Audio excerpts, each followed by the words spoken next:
నాన్న టీ.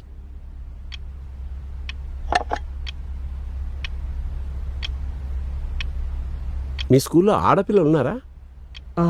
ఉంటారు. ఆడపిల్ల ఏడుపు ఎప్పుడన్నా చూసావా? ఒరే, స్త్రీ అంటే ప్రకృతి, స్త్రీ అంటే దేవత, స్త్రీ అంటే ఎన్నో వింతల్ని విచిత్రాల్ని తనలో దాచుకున్న ఒక అద్భుతం.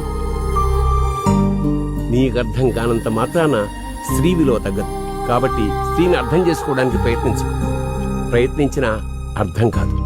నువ్వు జీవితంలో ఏమీ సాధించక్కర్లేదు. స్త్రీని గౌరవించు, ఆరాధించు. నీ జీవితంలోకి సంతోషం తనంతట తానే వచ్చి చేరుతుంది. స్త్రీని ఎప్పుడూ అవహేళన చేయకు. చేస్తే సర్వనాశనం అయిపోతాం. మళ్ళీ చెప్తున్నా, స్త్రీ అంటే ప్రకృతి. ప్రకృతిని అవమానిస్తే ప్రళయం సంభవిస్తుంది. జాగ్రత్త.